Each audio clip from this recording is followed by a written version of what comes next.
ligne, docteur Amr Mohsen, professeur dans le domaine des énergies renouvelables. Bonsoir, docteur. Bonsoir. Alors, docteur, peut-on appeler l'Égypte effectivement un centre des énergies renouvelables? Oui, absolument, parce que, vous voyez, la géographie nous place au centre des deux types de pays, les pays producteurs et les pays consommateurs. Donc ça, c'est quelque chose de très bien et qui nous place vraiment dans ce rôle d'être un centre pour l'électricité propre et pour l'énergie en général. Et peut-on classer l'Égypte dans quel plan? Consommateur ou producteur? Pour l'instant, nous sommes des consommateurs parce que une partie importante de notre usage d'énergie est gaz naturel importé, ce qui ne va pas continuer pour longtemps parce qu'on commence à avoir beaucoup plus de découvertes de gaz naturel sur le territoire égyptien, donc ça réduit régulièrement notre dépendance sur les importations. Et où en est-on avec le gaz naturel en Égypte? Parce que certains journalistes disent que l'Égypte est producteur, d'autres consommateurs, d'autres exportateurs. Alors, quelle est notre situation avec le gaz naturel? Donc, on a les trois rôles. On produit, mais notre production n'est pas suffisante pour nos besoins.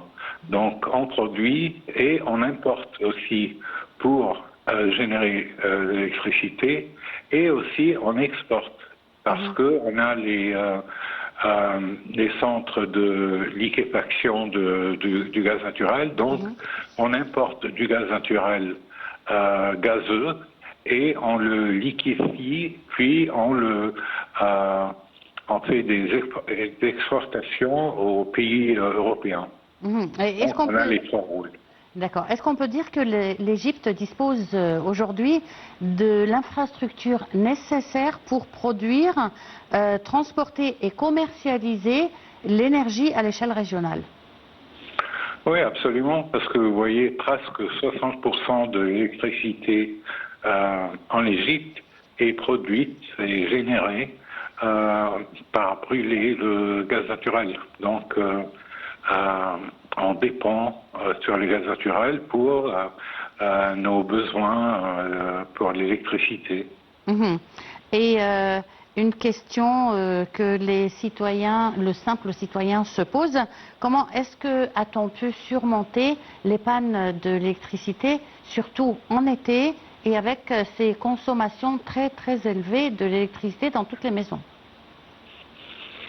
Oui, c'est-à-dire que c'est pas seulement en Égypte, plusieurs pays, le réseau électrique n'est pas stable à 100%. Parfois, il y a des demandes très élevées que le réseau ne peut pas soutenir. Donc, ces problèmes de réseau sont des problèmes existants et c'est pas seulement en Égypte, c'est dans la plupart des pays du monde. Oui, mais ce que je vous disais, docteur, c'est que l'Égypte a surmonté ces crises de coupure d'électricité. C'est-à-dire que, voilà, depuis 2 années, 2 étés en Égypte, ça n'arrive plus.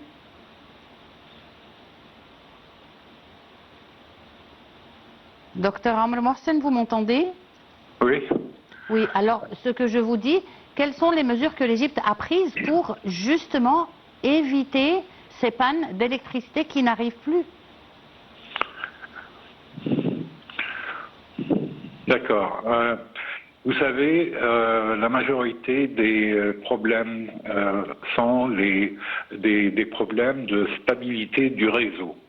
C'est pas seulement la génération de l'électricité qui est insuffisante, mais même si vous produisez suffisamment d'électricité, si le réseau n'est pas stable, il y aura des coupages d'électricité dans plusieurs régions. Donc, nous en Égypte, dans les 2 années passées, on a continué à améliorer le réseau, stabiliser le réseau d'électricité, justement pour éviter ces coupages d'électricité. Mhm.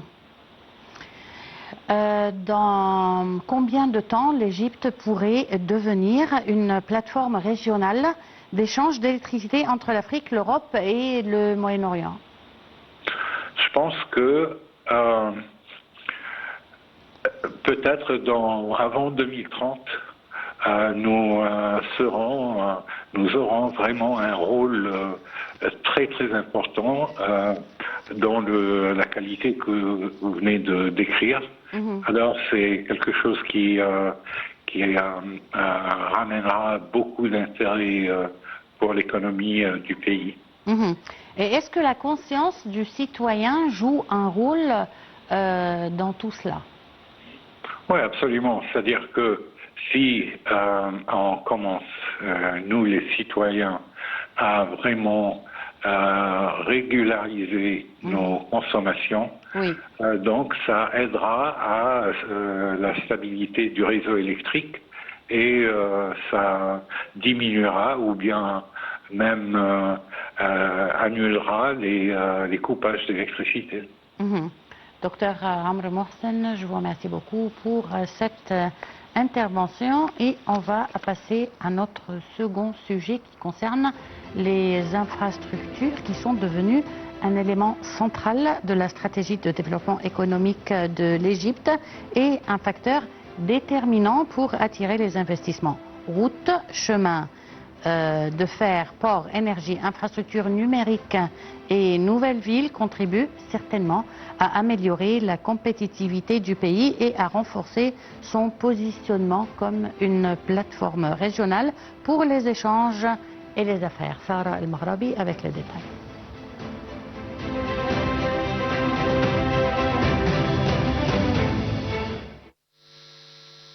L'Égypte a engagé ces dernières années